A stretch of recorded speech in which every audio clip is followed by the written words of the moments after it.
Salut Internet, je plaisante, s'il vous plaît ne me sautez pas dessus en commentaire en disant plagiat Doc7, j'ai déjà eu ma dose.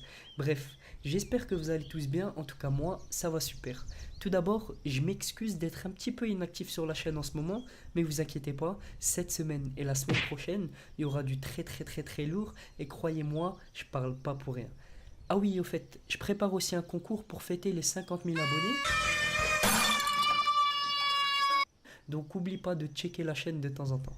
Et on commence directement avec une coutume de certaines tribus de la forêt amazonienne. On trouve dans cette forêt une certaine race de fourmis qui s'appelle la Paraponera clavata et elle fait entre 1,8 et 3 cm. Et le truc c'est que elle te pique tellement fort qu'on la surnomme la fourmi balle de fusil.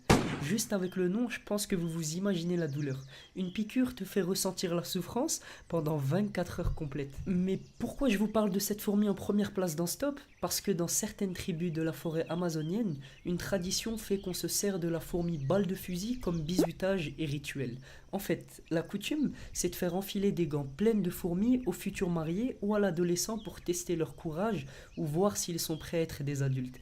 Et pour vous faire une image, voici la vidéo d'un journaliste ayant voulu tester ce bizutage et je vous promets qu'il a regretté. Obviously not. Jeez, with a couple of deep breaths though, I felt like I'd be back to normal in no time. Can I get you a Panadol? Fighting stick requests. Cold water? Et je te conseille de lâcher un Pouce bleu. sinon il y a moyen qu'elle te dise coucou cette nuit dans ton lit. Ah oui, et si t'aimes mes tops, n'oublie pas de t'abonner à la chaîne de mon pote, On doit connaître, qui fait aussi des super vidéos. Sa chaîne est dans la description. Pour le numéro 2, direction la Chine. En Chine, il existe des mariages entre des personnes décédées appelés mariages fantômes. En gros, ce type de mariage est organisé par la famille des morts célibataires qui recherchent des autres morts célibataires afin d'enterrer les deux corps côte à côte et soi-disant porter bonheur et attirer la fortune. Et le truc de fou, c'est que ces mariages sont pas du tout rares dans la coutume chinoise et les familles achètent parfois des corps contre des milliers de yuan. Et évidemment, quand ça parle d'argent, il y a toujours des problèmes. Certains sont même allés jusqu'à commettre des meurtres pour se marier avec la personne morte afin de piller l'argent de la famille ou faire partie de l'héritage. Cette fois-ci les amis, on se dirige en Inde et pour vous prouver que ma miniature c'était pas du mensonge, dans l'état de Karnataka, depuis 500 ans, une coutume hindouiste met tous les nouveau-nés à l'épreuve en les jetant du haut d'un immeuble. Ils sont lâchés d'une quinzaine de mètres de hauteur et tombent sur une bâche tendue en bas tenue par la foule. Et le but de cette coutume serait de renforcer le mental et l'esprit de l'enfant. Mais bon, pour moi, je trouve que c'est de la folie, clairement, parce que le petit, il sait même pas dire un mot et on le balance du haut d'une tour. On n'est pas des Spartiates quand même. Et le pire, c'est que les autorités indiennes se vantent qu'il n'y ait eu aucun enfant blessé ni mort depuis le début. Bon, après, c'est à confirmer, hein. Bon, pour le prochain, on est toujours en Inde, mais commencez même pas à me traiter de raciste, je vous vois déjà venir les gangsters du clavier. Et toujours dans l'optique de renforcer l'esprit, en Inde, on marche sur du feu. C'est une tradition qui consiste à marcher pieds nus sur des braises, sur des pierres chauffées à 70 degrés, afin de montrer la suprématie de l'esprit sur le corps. Après, moi je me demande comment ils peuvent faire ça et pourquoi la braise les brûle pas. Mais bon, c'est assez simple. J'ai lu que les scientifiques expliquent que le bois et le charbon, contrairement aux métaux, sont de très mauvais conducteurs de la chaleur. Et donc en gros, si tu restes pas sur place, le charbon n'a pas le temps de te brûler. Et comme vous voyez sur les images, le mec il court, donc c'est sûr qu'il risque rien. Là par contre les amis, c'est vraiment gore. Malgré la prédominance de l'islam en Indonésie, le peuple des Toraja, qui se disent fortement imprégnés de la religion chrétienne, ont un slogan. Un mort qui réside toujours à la maison n'est pas mort. Vous avez bien compris. La coutume de ce peuple est de cohabiter durant quelque temps, des semaines, voire des mois, avec leurs morts, comme s'ils étaient encore en vie. Il leur apporte de la nourriture 4 fois par jour, il l'habille comme un vivant, le touche, le caresse, et sa famille lui adresse la parole comme s'il pouvait entendre ou répondre. Et certaines familles peuvent garder les corps plus de 6 mois avec eux. Je vous laisse imaginer l'odeur. En France, il y a une expression assez connue qui est se servir un doigt de whisky qui signifie juste un petit peu.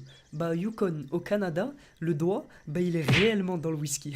Je m'explique. On y trouve là-bas un groupe qui est soi-disant assez cool et qui s'appelle le Surtoe Cocktail Club. et des voyageurs des 4 coins de la planète font la queue pour devenir membres de ce groupe. Le problème, c'est que pour obtenir le certificat attestant que vous faites bien partie des membres de ce club, il est nécessaire de boire un Surtoway cocktail. En gros, un whisky avec un vrai orteil d'humain qui baigne dans l'alcool. Mais d'où est-ce que cette coutume elle est sortie? La légende raconte qu'en 1973, le capitaine Dick Stevenson a découvert un pot de rhum contenant un orteil dans la cabane où il venait de s'installer. Il a un jour glissé dans le verre d'un copain pour lui faire une blague et l'idée depuis elle a fait boule de neige. Et aujourd'hui c'est carrément devenu un rituel et il y a même des règles. Je cite, tu peux boire le verre vite ou lentement mais l'essentiel c'est que tes lèvres doivent absolument toucher l'orteil. Donc 5$ pour goûter un orteil qui a été touché par les lèvres de milliers de voyageurs, non merci. Évidemment, qui dit mariage dit moment joyeux, et qui dit moment joyeux dit larmes de bonheur. Mais en Chine, les femmes du peuple du Tujia ne font pas les choses à moitié. Un mois avant le mariage, la mariée doit pleurer pendant 1 heure tous les jours. 10 jours plus tard, c'est la mère de la mariée qui se joint à l'épreuve et qui pleure avec sa fille pendant 1 heure tous les jours. Puis 10 jours après, c'est la grand-mère qui les rejoint et qui fait la même chose. Donc à la fin du mois, toutes les femmes de la famille pleurent à côté de la mariée. Donc sacrée tradition. Et autant rester célibataire si tu veux pas voir tes proches pleurer. Pour l'avant-dernier de ce classement, on se retrouve chez nos voisins les Américains. Depuis une vingtaine d'années, une étrange tradition est apparue à Seattle. Les passants qui passent devant le grand théâtre de cette ville collent leur chewing-gum sur les murs. Mais pourquoi ? Une légende bidon raconte que ceux qui ne le font pas seront maudits. Maudits pour un chewing-gum. On aura tout entendu quand même. Bon après, faut l'avouer, c'est pas très sympa pour ceux qui nettoient le théâtre. Et même si au début, ils se cassaient la tête à les enlever un par un, avec le temps, ça les a clairement saoulés. Et maintenant, entièrement tapissé, le mur contient des milliers de chewing-gum collés par des gens des 4 coins du monde. Et après le mur des lamentations, on retrouve le mur de gomme à Seattle dans l'état de Washington. Pour le dernier de ce classement les amis, ça va être un tout petit peu spécial. Je vous propose de me donner en commentaire une coutume ou un rite d'un pays que vous connaissez, que ça soit le vôtre ou un autre, peu importe, il me faut juste du lourd. Et donc j'en choisirai un parmi les commentaires et il aura une petite surprise à la fin. Bon courage! Donc voilà les amis, c'est déjà la fin de la vidéo, donc évidemment n'hésite pas à t'abonner si c'est pas déjà fait, à lâcher un petit like si la vidéo t'a plu, et on se dit à très bientôt pour un tout nouveau top. À la prochaine.